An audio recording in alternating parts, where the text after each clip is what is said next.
எல்லா ஹஸ்பண்டையும் பார்க்க கோவம் வரும். இவரை பார்த்தா பாவமா இருக்கு. மத்தவன் புருஷனை பார்க்கும்போது அப்படிதான் இருக்கும்.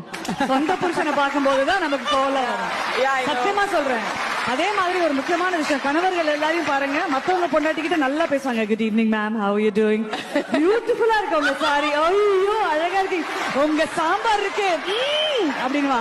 அதே கர்மத்தை நம்ம வடிச்சு கொட்டுவோம். ஆனா தெரியவே தெரியாது எந்த கணவரும் தன் மனைவி கிட்டயோ எந்த மனைவியும் தன் கணவர் கிட்டயோ அன்பா பேசினதா சரித்திரமே இல்ல. கரெக்ட். எல்லா ஹஸ்பண்டையும் பார்க்க கோவம் வரும். இவரை பார்த்தா பாவமா இருக்கு. மத்தவன் புருஷனை பார்க்கும்போது அப்படிதான் இருக்கும். சொந்த புருஷனை பார்க்கும்போதுதான் நமக்கு கோவம் வரும். சத்தியமா சொல்றேன். அதே மாதிரி ஒரு முக்கியமான விஷயம், கணவர்கள் எல்லாரையும் பாருங்க, மத்தவங்க பொண்டாட்டிக்கிட்ட நல்லா பேசுவாங்க. Good evening ma'am, how you doing, பியூட்டிஃபுல்லா இருக்கு உங்க சாரி, ஐயோ அழகா இருக்கு உங்க சாம்பார் இருக்கு அப்படின்வா. அதே கர்மத்தை நம்ம வடிச்சு கொட்டுவோம். ஆனா தெரியவே தெரியாது எந்த கணவரும் தன் மனைவி கிட்டயோ எந்த மனைவியும் தன் கணவர் கிட்டயோ அன்பா பேசினதா சரித்திரமே இல்ல. கரெக்ட்.